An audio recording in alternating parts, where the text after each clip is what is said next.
Today is August 21st, 2018. This is Agent Kevin Kovac from the Colorado Bureau of Investigation, placing a phone call to Nichole Kessinger, also known as Nikki, at 720-656-9605. The current time is 6:45 p.m.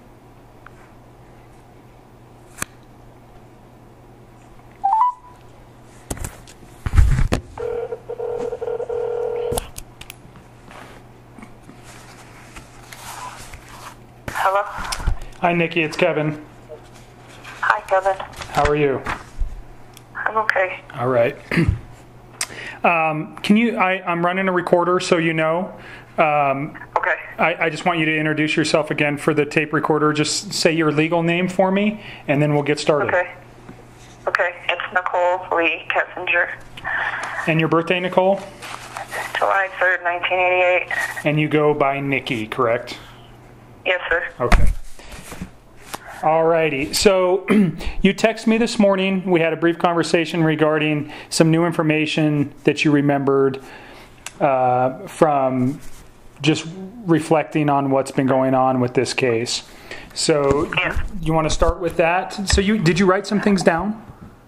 I did. So Okay. they're kind of out of order. They kind of just are as they came to my head. Sure. So we'll go over them in the order that I wrote them down. That's fine. So I was thinking about the whole, what is the name of the stuff she sold for Lavelle? Thrive. I'm sorry? Thrive. Thrive, that's right. I was like, it starts with a T and I'm trying to blank. So I started thinking about this whole Thrive thing because I remember that we spoke at the end of last week and you were asking what I thought of it, and I made it clear that I didn't understand it. And the reason I had a hard time understanding it was because I didn't understand how people who were living sedentary lifestyles and had poor diets were losing so much weight on this program, and Chris was never able to tell me what was in it. Like he not always, but when we first met, he was like, you should try this stuff, and I never wanted to. I was uncomfortable with it because I didn't know what it was. And I even had looked on their website and I still didn't completely understand it, and so I just I stayed away from that. And not only that, I mean, he told me, the only things he pretty much told me is it gives you energy and it's like a weight loss supplement, and I'm not trying to lose any weight. Like, I don't need that, and I didn't feel like I needed the energy either. So he never pushed it again, and I never like, he always wore the Thrive patches, and I never questioned it. It was like what he did. But one thing I do remember him mentioning to me when he first tried to introduce me to Thrive was that you needed one patch a day.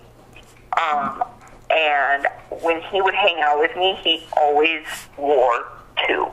Always wore two. Okay. And I don't know. Do you remember where he wore them? Yeah, so he would usually wear one on like his left bicep area, and then sometimes he would wear another one on the right side in the same spot, or he would wear it on his like lower back. Okay.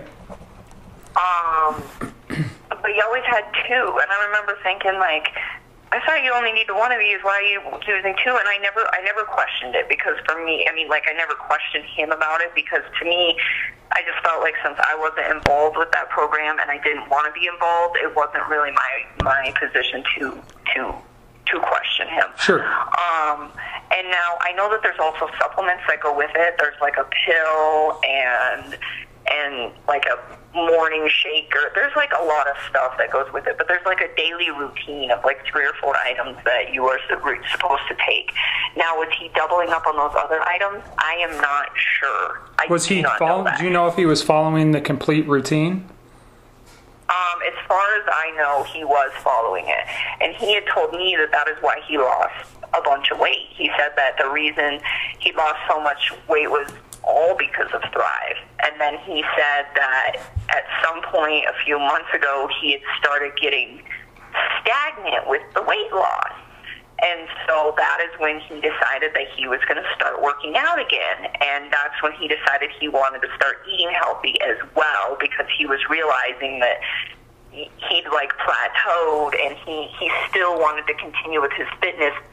But I think he was realizing like maybe a diet, like a healthy diet and exercise is what I need at this point. So that was the avenue that he was starting to go down, and he'd been going down by the time I met him, but he was still doing the Thrive on top of it. Okay. So the thing that caught my attention about this recently when I was thinking about it is the fact that I think maybe the reason he was doing the 2-a-days, and this is just speculation, is because it had like plateaued. So maybe he was doubling up because he thought it had plateaued. So the reason that this comes to my attention is because of his weight loss. So he lost 13 pounds in about 5 weeks. In fact, I can give you the dates. He lost 13 pounds from July 4th to August 11th is how much weight he lost. Because July 4th was the day that I went to his house and sat down with him and asked him, how much do you weigh? And he asked me, can you just like look at my macros and see how much protein people my size would usually eat and all that, and just asked me to like glance at it. So that's why I went over there. So that's like, when you say his house, that's his house in Frederick that he shared with Shanann. Yes, that's the one that I told you guys I went to on the 4th, and that was why I went there, was to sit down with him that morning of the 4th and just discuss his goals, you know. And again, I'm not a fitness trainer, so he already had an idea in mind. He was just asking me, like, can you just glance at this and tell me what you think, since you pay such close attention to these things. So anyways, I'm going to ask you, I think I already asked you and we discussed this once, but July 4th was the first time you went to his house, and then I think you said like the following Monday or Sunday was the second and final time you'd been to his home? I will have to, it was a Saturday, and I'll have to look it up. It was either hold on, let me pull out a calendar. I really just want to that's July. So the 4th, and then that weekend, I think, and I will double check this, but I'm pretty sure, I know for a fact I was at his house on July 4th, and I think the second time I went to his house was Saturday the 14th. Okay, and those are, if I remember right, you only had been there 2 times, right? Yeah, like I didn't want to go back. After that second time that I was there, it was like, I don't want to be at this house. Like, if you want to hang out, come to my house. So the 14th was the last time I was there. Okay. But back to this, so the Thrive thing. So I was like kind of concerned that he was losing so much weight, but I also wasn't, because he was like kind of fine tuning his diet. But it was enough for me to look at it. Because I was like, well, I mean, it wasn't like a severe weight loss, but it was kind of fast. So I was like, okay, well, are you getting enough calories? What's going on? And I couldn't figure it out, because I was looking at what he was eating, and it was like healthy proteins and vegetables, and he was eating a decent amount of food. And I'm just like, how is this man losing so much weight? And then I started thinking about it the other day, and I'm like, oh my God, it's because he was like doubling up on all the Thrive stuff, and he was starting to eat really healthy. So that, I think, is. So did you see a change in him personally during that time from July 4th, or pardon me, July 4th to August 11th, when he lost that kind of weight? What did you say? What was the question you asked? Did you see a lot of change in him? Like, not physical change, but was his personality different, or was it just the weight loss?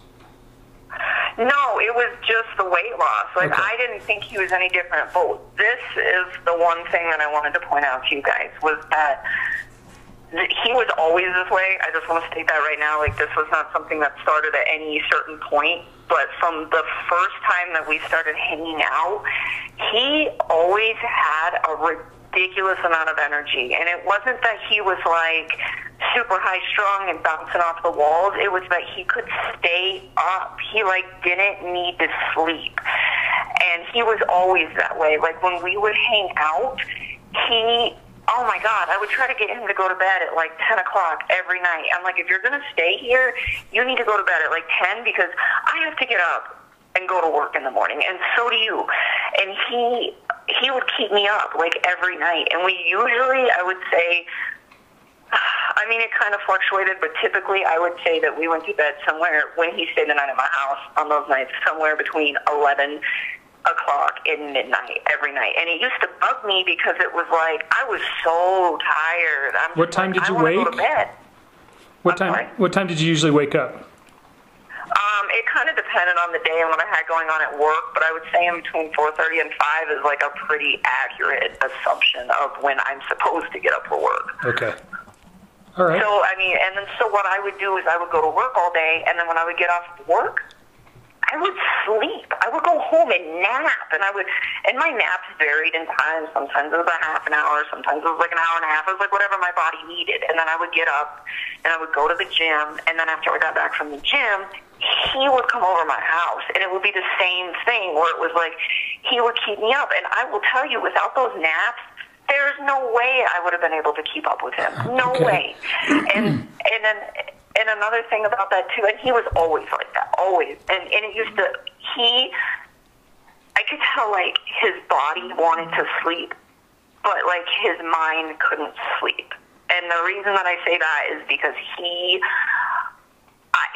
sometimes I would see him, like, he would keep me up. So I'd be like, all right, well, like, let's watch a movie, you know, if you want to hang out. And so we'd be up, and I'd see him, like, doze off, and then, like, wake right back up. And, like, doze off and wake right back up. Okay. And there was a few times that we were having a conversation, and he would be talking to me.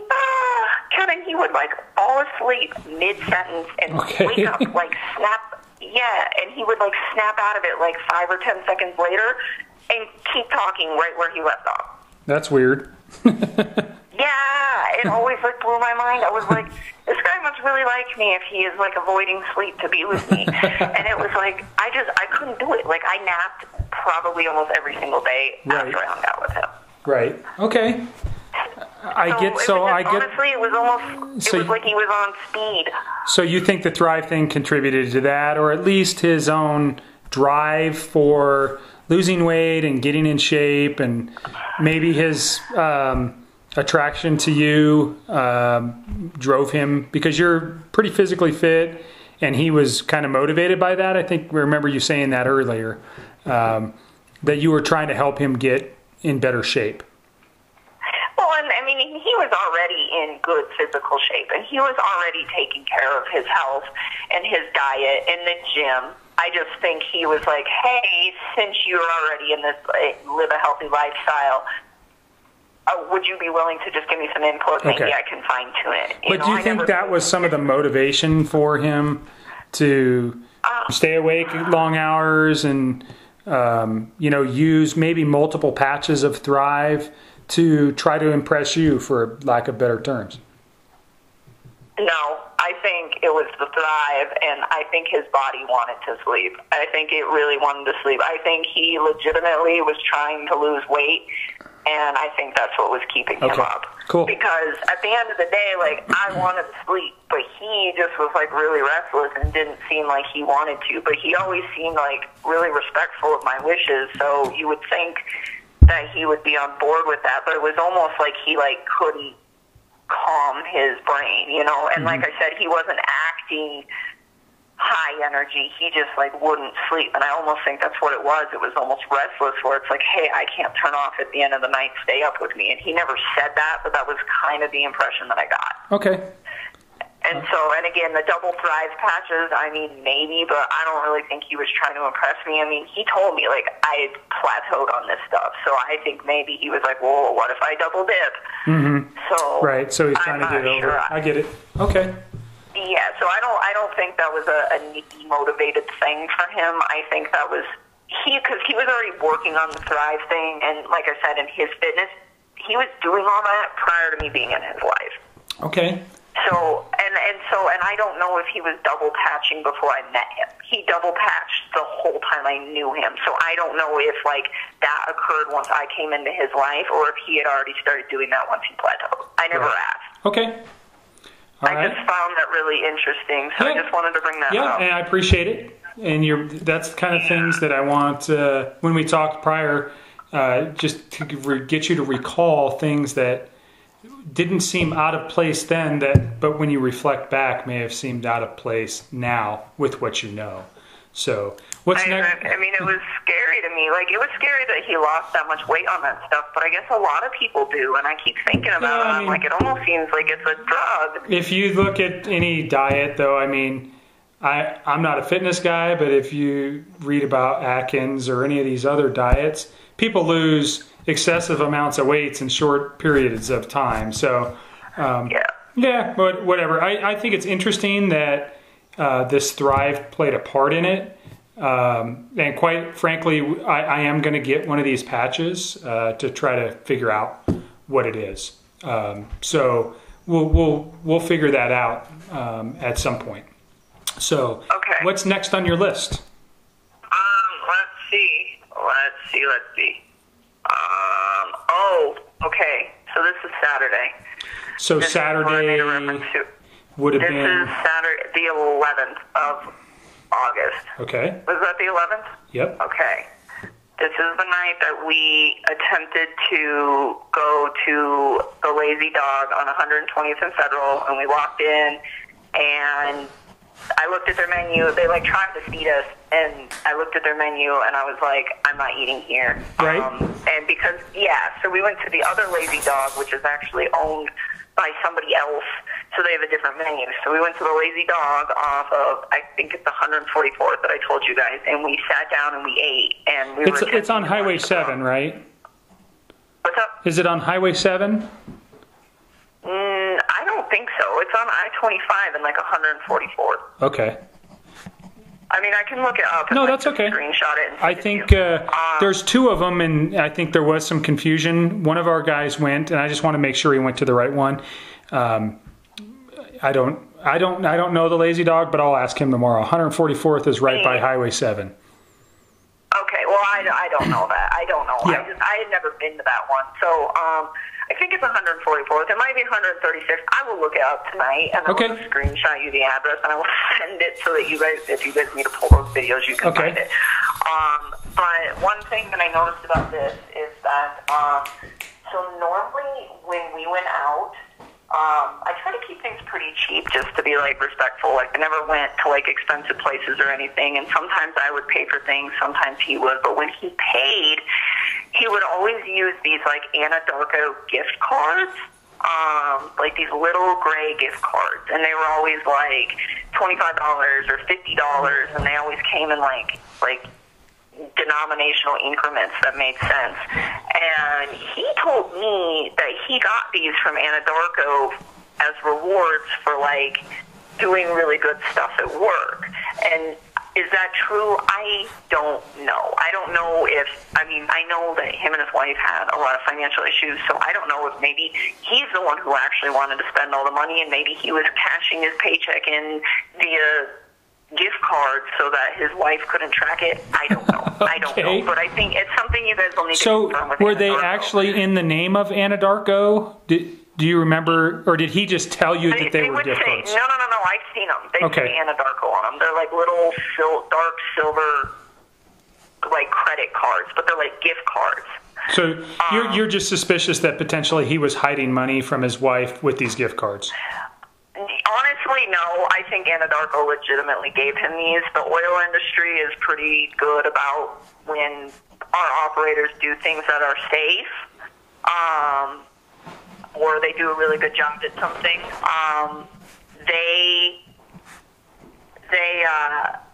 They usually provide gift cards or some sort of incentive for it. So they bonus these guys out if they're doing a good job or being extra, they have no safety violations and stuff. Yeah, stuff like that. So it's they're safety rewards. So, okay. So do I think they were legitimate? Honestly, yes. I do. That's something you need to confirm with Anadarko, though, because I wasn't one of their employees, so I don't know. Okay. But I did think to myself, like, if they do have money issues, maybe he was possibly concealing it. But the thing, it's not even the gift cards, I think, that are, like, the main focus on this right now. For me, the main focus that I wanted to bring to your guys' attention is he always paid with those, always. And every time you guys... So we talked about this prior, and let's just revisit it. You guys never really went out on a date, per se, with the exception of this Saturday night on the 11th. Usually you guys spent time at your home versus going out, unless I'm mistaken on what you're saying. You are. Okay. So we, on most nights, would hang out at my house, but we went out a few times. And I have dates for everything, and okay. I can give you that once I'm done with this.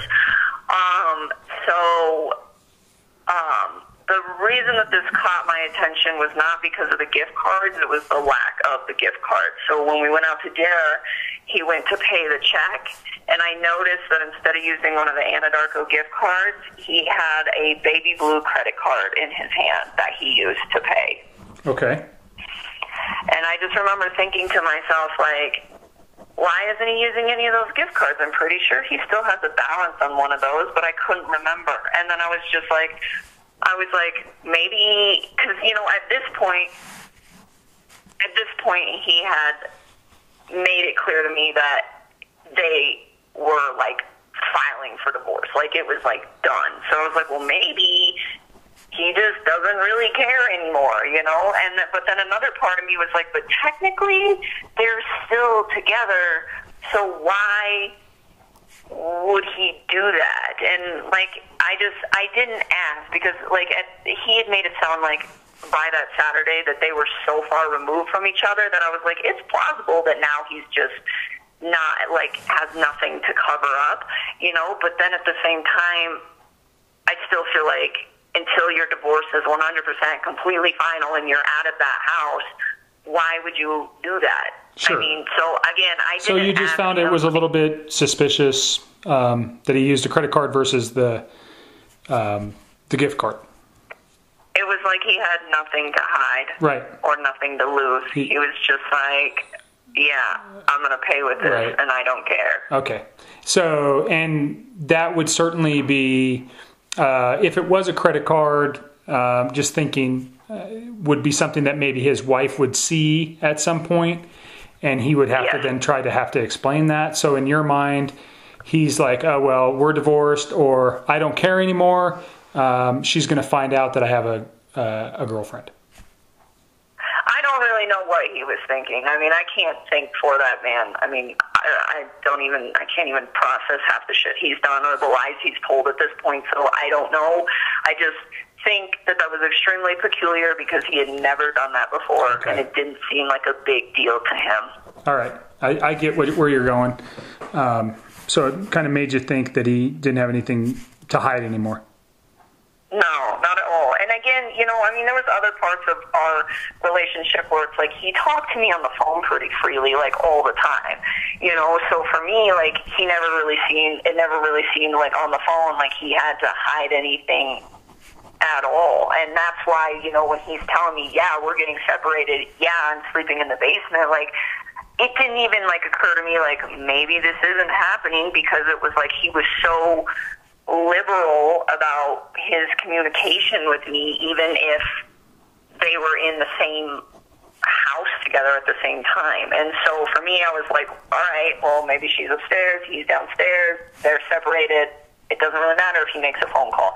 And so that he was always liberal with. But when it came to like paying for things, it was always the Anadarko gift cards. And again, like, I don't know if that's because he was hiding it from her or if that was because he happened to have these gift cards and why not spend those as opposed to like the money in your bank account. I mean, I don't know. I just noticed that one last time that we hung out that he paid with a credit card, and I was confused because I was pretty sure that he still had a balance remaining on like one of those Anadarko cards, but I don't know. Got it. I don't know. All right. What's next? All right. And then let me just give you 8 real quick. Sure. for the things when we were out in public. So I think I have these right. I hope I have these right.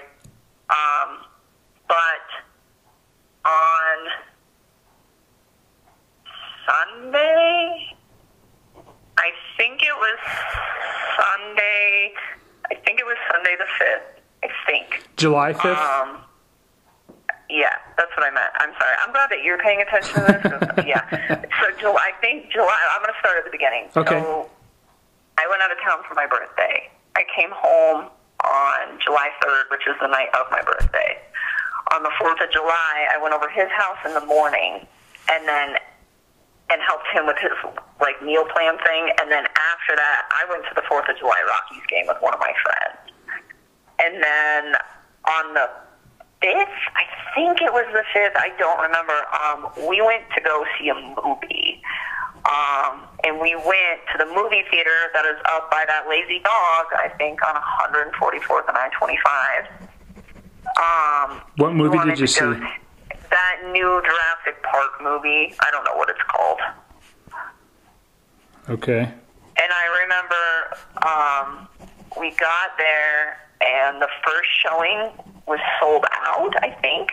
I don't remember. I think either we were going to go see another movie and it was sold out, or that one was sold out. So when we went up there to start with, it was sold out. And so we left, and we went and walked down to these benches that were right across from the Victoria's Secret. And I don't know what corner of the building that would be on. If you guys need me to go up there and try to figure it out. No, I'll figure it out. That's okay. Yeah, and we sat in these benches on this bench under this tree and just bullshitted until the next showing of the movie. And then we went to the second showing of the movie, and it was really late. I want to say it was 9 something p.m.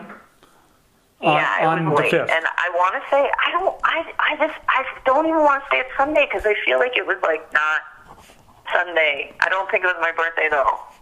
I don't know. Okay. I don't know. I might have all my dates mixed up. If I have all my dates mixed up, just that's okay. You're getting us close. You'll find it. Okay.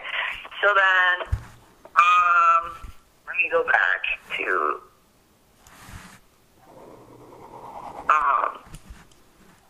no. I was looking at August. That's why the date sounded weird. It was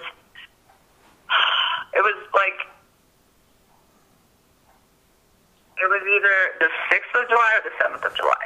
Okay. I was looking at the wrong month. So Sunday the 6th? Pardon me. No, I think, because that's what I'm saying. I didn't think it was a Sunday. So it was either Friday the 6th okay. or Saturday the 7th of July. I'm sorry. I was looking at the wrong calendar. So because I remember that was our first outing. That was our first date, and it was the weekend right after my birthday week. Okay. So it had to have been, either probably the 6th or the 7th. And then we didn't go anywhere again until the next weekend. And that weekend, on Saturday the 14th, that's the day that I went to his house, we went up to Boulder, and we went to the Shelby Mustang Museum. So this was July 14th. Okay. Yeah. So we went up there, took a tour, and then after that, we left. And do you remember what time that would have been? That we left? Mm-hmm. I don't know. Well, what time do you think you got to the museum? Oh, God. I don't even remember. Morning, afternoon, night? I think it was pretty, decent time in the morning. I bet you we got there at, 11 or so, because I remember it took us probably, an hour and a half to walk through it. I think it's a small museum. And then after that, we were going to go to lunch in Boulder, and then we decided not to. And then we went to his house, and I dropped him off because I had picked him up to go to the museum. So I dropped him off at. You're driving your 4Runner? Yeah, we drove my 4Runner all the time. I told you I was only in his vehicle one time, and I think it was like so he could go get gas or something. Like everything, all of these adventures were all done in my truck. Okay. So then we went to his house, and we were over there for a little while, but then I was just like, I don't really want to be here, so I left, and I left him there. He didn't go with me. At his home? Yeah, like I left him there. Okay. And I left by myself. And then the weekend of the 21st, and this is how you'll know if my dates are lined up. I would base it off of this date and work your way backwards. But like this weekend, I went to Vandermeer Speedway with him, and I went and saw, I think it was called the Mopar Mile High Nationals. It might have been called Thunder on the Mountain. I don't know. It was the drag races, though. And it was Saturday the 21st. Okay. And we were there, like, the majority of the day. I think we got there, like, early afternoon, and we were there till it ended, pretty much. Was that late in the evening? Yeah, those things go pretty late. Like, it gets dark. Okay. So you drove, did you pick him up again and then drive your truck, or your 4Runner, right? It's a 4Runner? Drive your 4Runner? I didn't pick him up. No, I didn't pick him up again because I never went back to his house. Like, he came to my house and then we carpooled. Okay. So he drove to your house, you guys carpool down to the Mile High Nationals, and you stay the majority of the day. Is there anybody with you guys on any of these dates, or is it just you two? It's just us. Okay. Did you have meals anywhere after you left there? Did you stop at any bars or anything? Okay, so that day, I'm glad you brought that up. Prior to going to Vandermeer, we went to, what is the name of that little town? It's not Evergreen. It's like in between Lakewood and Morrison. Morrison, We went to okay. Morrison. And there's a patio bar there. I do not know what it is called. It's on top of an Italian pizza place. I think it's literally called like the Morrison Grill or Morrison Patio Bar, like something real simple. And we went, it's just like a rooftop bar. And you went before the drag races? Yeah, we went before the drag races. Okay. And we hung out, there probably for a while. I think we were there for a little while. We ate there. So that's where we got So food. you ate lunch there? Yeah, we did. Okay. Tacos. Okay. This is a really good bar, by the way. Yeah, so we did that, and then we went to Vandermeer, and then I don't know what we did after Vandermeer. I think we just went to my house. I'm almost positive. Like, I don't think we did anything after that, because it was pretty late. Okay. And then on the weekend of July 28th through the 29th, we went to the sand dunes. We went to the Great Sand Dunes National Park. Down in Alamosa? Yes. July 28th, 29th. Did you guys stay anywhere? What did you say? I'm sorry. Where did you stay? Oh, we camped. Okay. We camped. I don't remember the name of the campsite, but if you, like, just let me go through probably, like, my old phone nav or, like, go through just the internet and try to look up campsites, I can probably come up with the name for you. Well, let me ask you this. There was some attachments that when I was looking at some of your phone stuff today, although very limited, there's a man with a backpack. He's got a beard. He does not look like Chris to me in your photos. Do you know who I'm talking about? Yeah, is he like a little heavier set? Yeah, I'd say he's a little bit bigger. Yes, that is my friend Jim. That is the one that I was with on the Monday and Tuesday of last week. Okay. So there is some photographs. You mentioned the museum, the car museum. I think I remember seeing a couple photos of cars, and it didn't strike me as anything then. So there may be a little bit more on your phone than what I think. But there is definitely no photos of Chris. And I don't remember seeing any pictures of the sand dunes. But so did you camp inside the national park there? No, it was outside. I think we camped at Zapata Falls. I think that's the name of the campsite. Yep, Zapata Falls. Zapata Falls. Mm-hmm. Yeah, it's before you come to the you turn off 160 and you're going towards the sand dunes, and then you turn off and kind of go up a 4-wheel drive road to Zapata Falls. Yeah, that was like really gnarly one with all the switchbacks and the rocks. Mm-hmm. Yeah. Okay. There. And so we camped there. Was it like an established campground, or was it just dry camping? No, it was an established campground. There's a campground up there. Like, you hang that left to go to the Zapata Falls Trail, and then you go right, and there's like a big campground loop. Okay. So that's where you guys were there. Yep. All right. Keep going. And then we went to the sand dunes. Not the first day, so we got there fairly late on. How did we do that? No, that's right. So I need to think about this. I really need to think about this. So Saturday, we got there, we set up camp, and then after we set up camp, we went to the national park. So you went and hiked the sand dunes? Yeah, we tried, and I just remember it was super windy. Oh my God, the sand hurt so bad. It started raining. And we stayed even though the weather was bad, because there was like nobody up there. And so we did that for most of the afternoon, and then we came back to the campsite, and I showed him how to light a fire because he'd never done it before. He'd never lit a fire?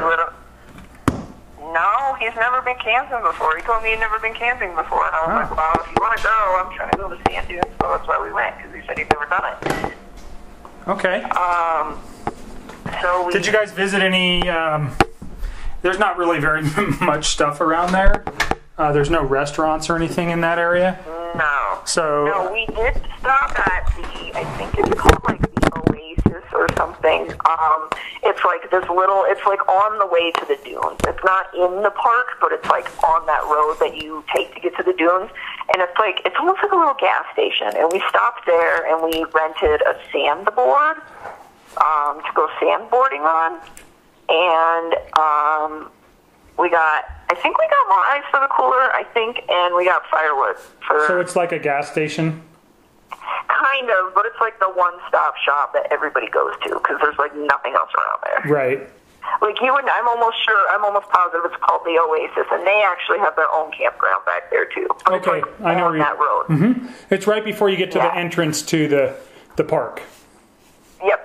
Okay. On the right-hand side when you're driving in. I'm glad that you know what I'm talking about. Well, I worked in Southern Colorado for the last 5 years, and I spent a lot of time around Alamosa and in the San Luis Valley. So I know a lot about that area, unfortunately.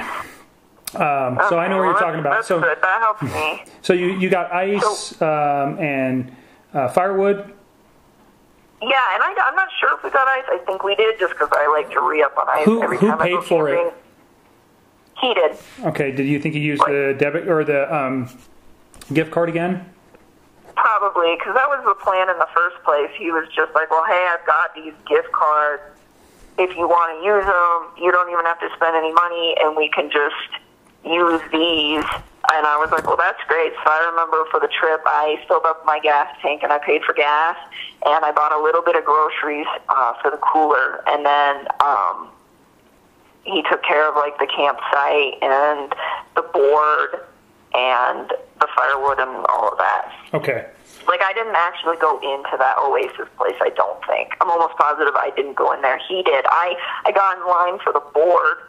I remember that.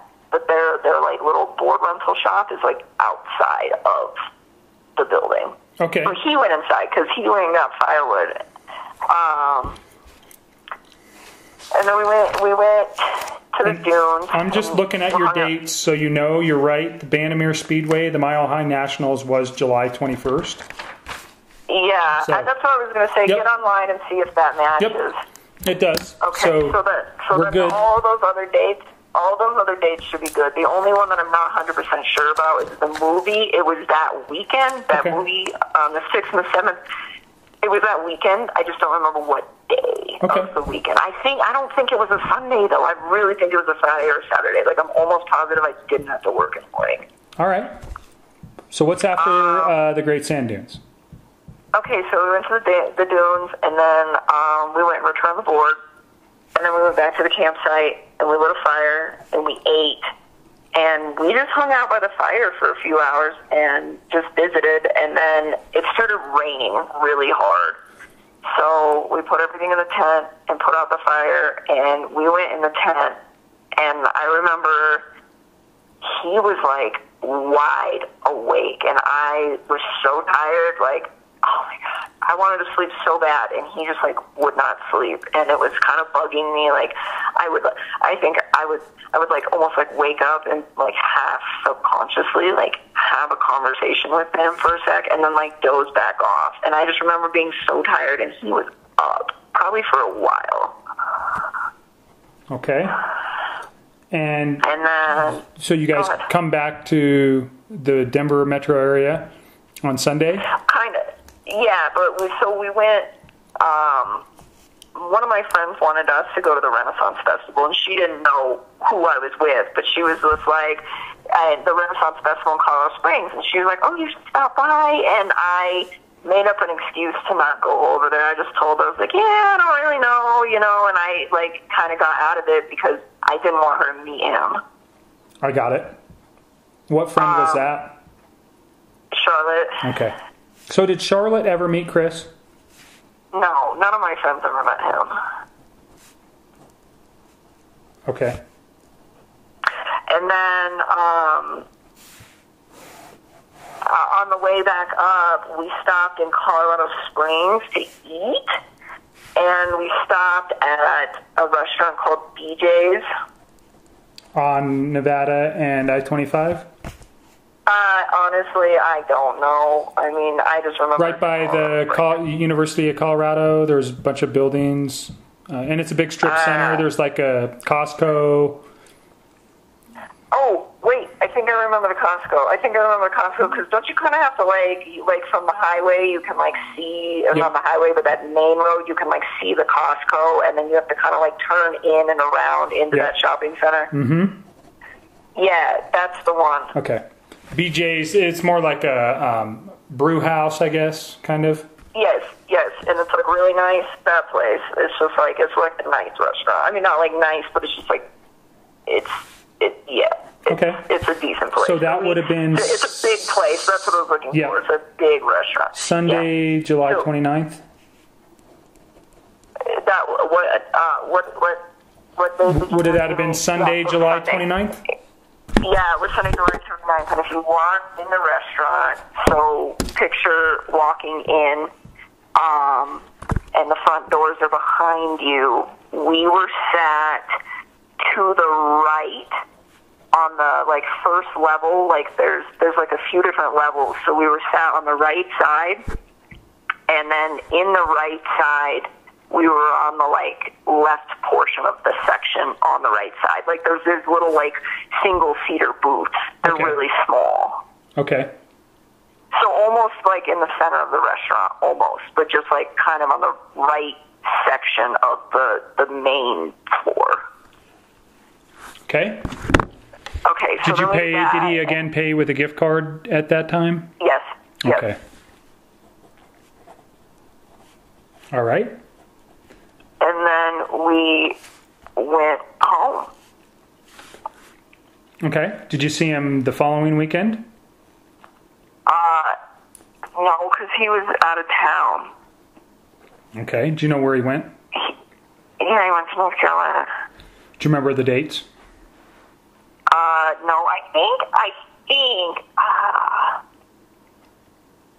I want to say that he left on the 31st of July. I'm almost positive, because we hung out the weekend prior at the sand dunes, and then he went to work on Monday, the 30th. I remember that.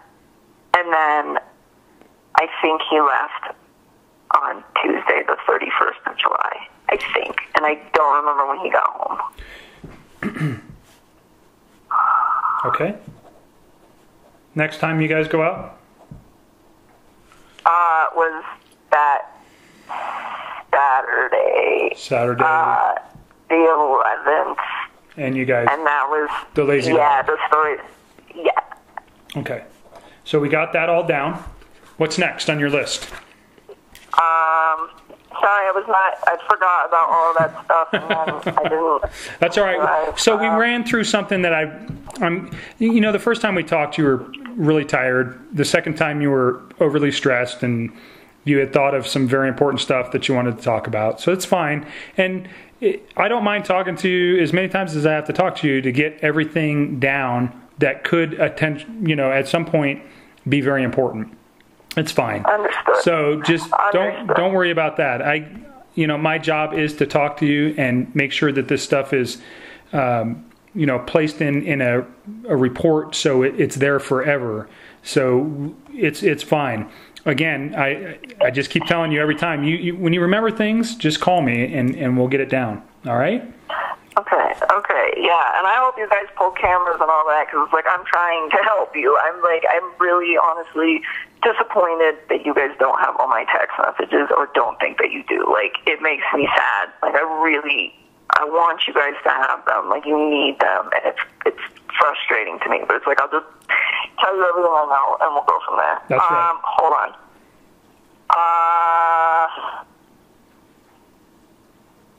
Hold on, what else? Oh, okay. So now let's go to this last week. Okay. Let's